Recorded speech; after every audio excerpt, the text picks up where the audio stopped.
Let's start the list strong with the summer anime hit, How Not to Summon the Demon Lord.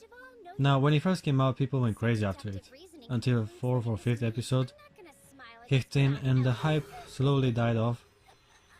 I enjoyed the anime to a certain extent. There are many things I like about it. I mean, look at these waifus. Better yet, look at these melons. Otherwise, the main character tags along for the ride. He's okay, I guess. It's not that he's a little older, taller than most, but sadly does not have much of a personality. I hope the anime had a little bit more structure and character development, otherwise the story was interesting. Harukana Receive, a light fanservice title that delighted my perverted side in the hot middle of summer. I guess this one qualifies as a sports anime, as beach volleyball is the supposed main focus of the show. Well, I know where I was focused most of the time. Point for us! Why do you do that? Oh, you know you like it. What? What can I do? Nice receive. Dead or Alive Extreme, anime version call it, if you may. Needless to say, I enjoyed this concept. The main characters were also fun to watch. The story, though linear, kept me engaged throughout the show. A very weird anime indeed, FLCL, has a chaotic structure, and the story got me puzzles many times while trying to observe and understand the insanity presented on the screen.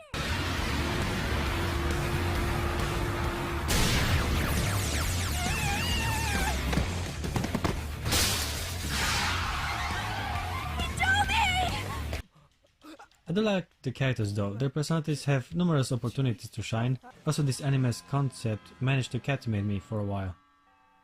Now then, to kick off today's class, I would like to pose a question to all of you who are starting an understandably regrettable day as members of the current youth.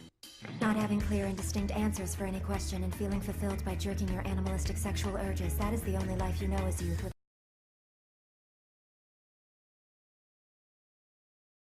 A magical girl show of all things made its way into my list.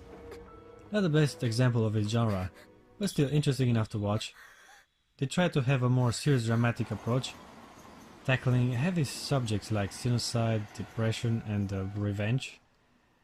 Not sure it completely worked in this instance, but the product that came out to be is an original anime above all, with a little bit of insanity added to the mix. おいなんだよおい安村何してんだよニジミンがかわいそうだろ朝霧さん、今よなんとかして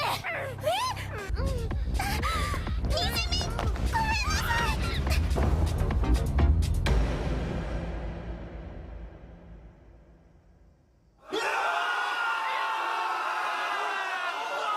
男子見るな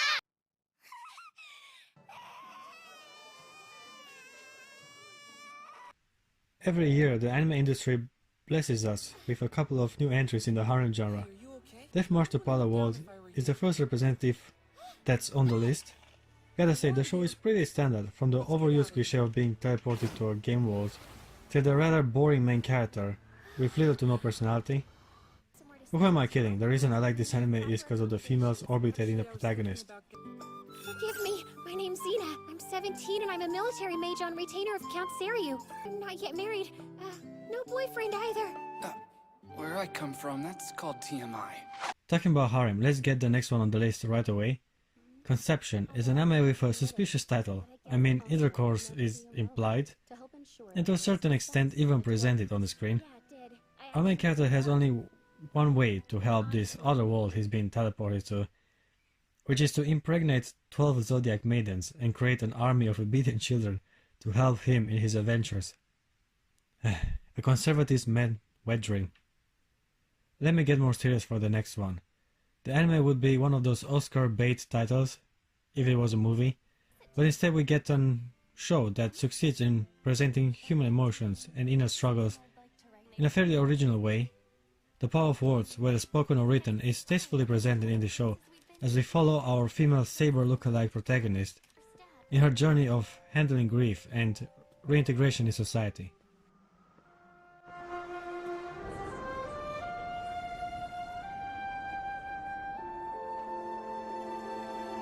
Beautiful, right? Bloom Into You is a fall release shoujo-ai anime, which presents the story of two girls that fell in love with each other. Obviously, I'm fully in support of hot lesbian making out, so I was captivated by this show. Okay. Then can you keep that secret? The anime is more about the inner struggle of teenage girls than fanservice, and the story can drag a little bit, so if you want some real girl-on-girl action, you'll have to wait a little more for my next Yuri title down on this list. Maybe not. Because I think I'm finally feeling it now. Besides being an action-packed anime full with furries and fanservice, Killing Bites is also part of the horror genre with disturbing images and gore. I guess the concept is fairly original and entertaining. The protagonist is a man in the early 20s, which is a good thing as this allows the show to present a more mature story. The main chick is hot enough and the action is pretty badass. Overall fun to watch.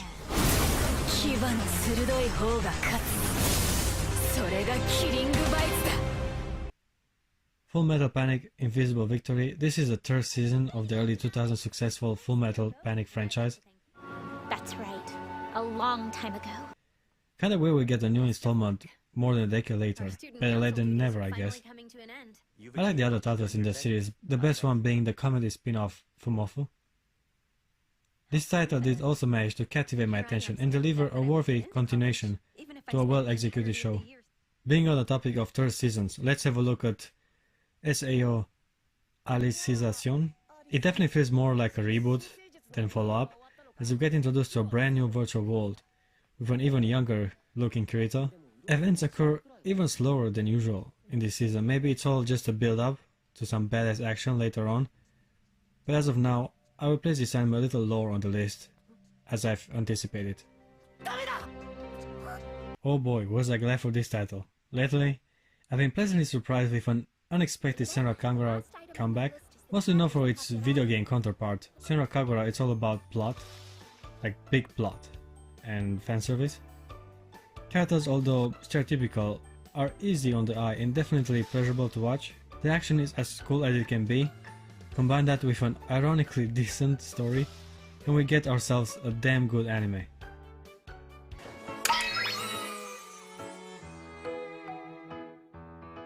Meow. Slightly controversial title coming right away.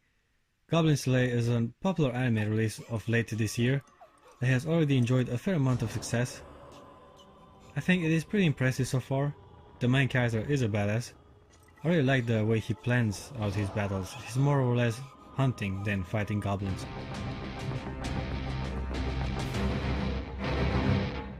I am Goblin Slayer. Let me use goblins as a segue to my next anime on the list. That time I got reincarnated as a slime. Once again, one of these shows capitalizing on the recent trend of having your main character teleported to another world.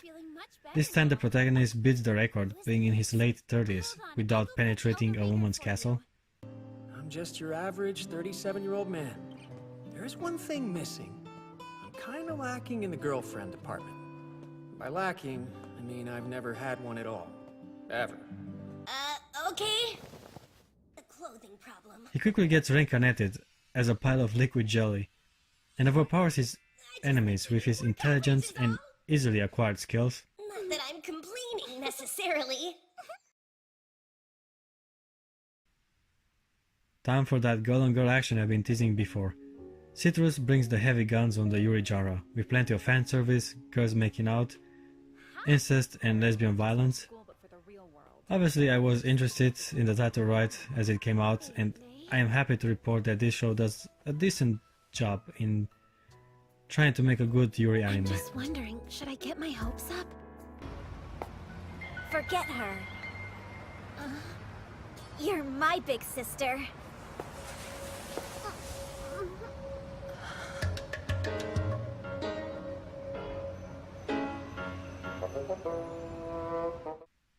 My Hero Academia is pretty high on my list, which should be no surprise because the anime is pretty good.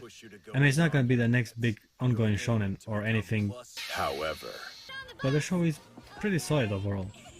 I really like how they presented the superhero genre, creating cool and to a certain extent original characters.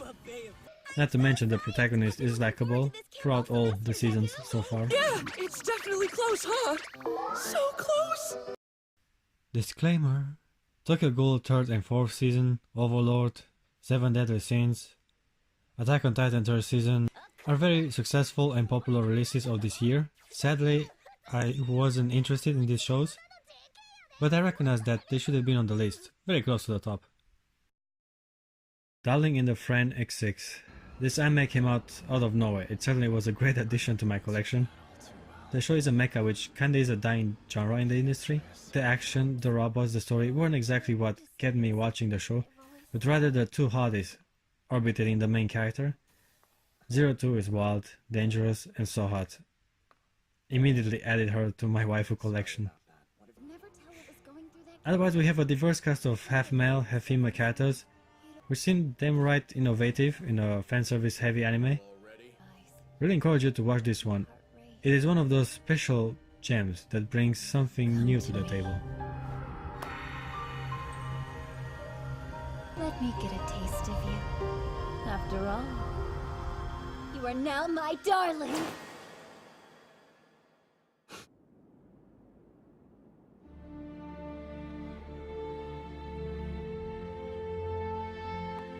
Now let's move on to one of my personal all-time favorites, Fairy Tail.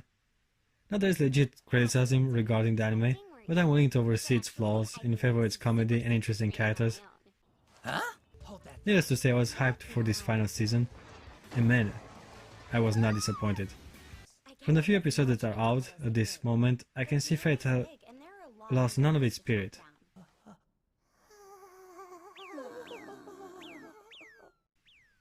The comedy is back, also, and overall the characters haven't changed a bit. Stop it! You're gonna make me wet the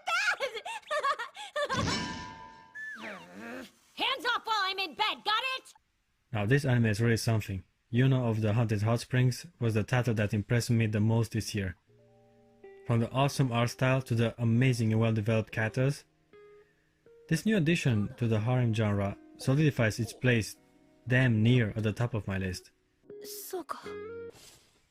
The main character is servable, but definitely shadowed by the buffet of hotties surrounding him all the time.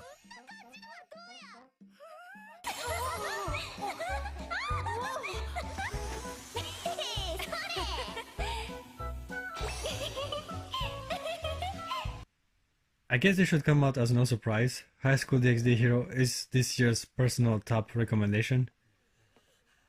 Just the fact alone that this franchise got itself a 4th season is reason to celebrate. A well-executed anime nonetheless, still has the same over-the-top action, abundance of fan service, well-developed fun characters, and of course the best dub in anime history. Whoa, a PG-13 moment right under our noses. How much longer until you two kick things up to rated R, huh? Or is it M for mature? It is amazing how this show finds out a way to give respective amount of screen time to all the girls in Issei harem, really letting their distinct personalities shine. It's all just a fun ride, and a blessing of 2018. That kinda hurt. Hey, what the hell? Hi! Congratulations to the both of you. I'm positive that you'll have many happy years together. And I'm positive this won't stop me from trying to procreate with you. And I'm positive that I can probably convince Issei to cheat on you with me. Basically, the future's gonna be a hoedown throwdown. Get out of here! This isn't an orgy! For real!